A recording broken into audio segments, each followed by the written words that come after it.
ராஜா இல்லையா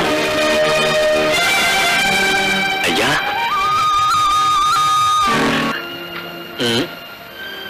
உயிருக்குயிரான என்னுடைய நண்பர் வேலுவை பார்க்கணும்னு ஆசையோடு ஓடி வந்தேன். அவன் இங்க இல்ல. என் பணத்துக்கு மதிப்பு கொடுக்கிற ஒரு பண்ணையாளர் தான் இங்க பார்க்கிறேன். அவன் எனக்கு தேவை. ராஜா நில்லு, என்னை விட்டு போயிடாத ராஜா, என்னை விட்டு போயிடாத. வேலு ராஜா, தேவினு கூப்பிடுறா, தேவினு கூப்பிடுறா.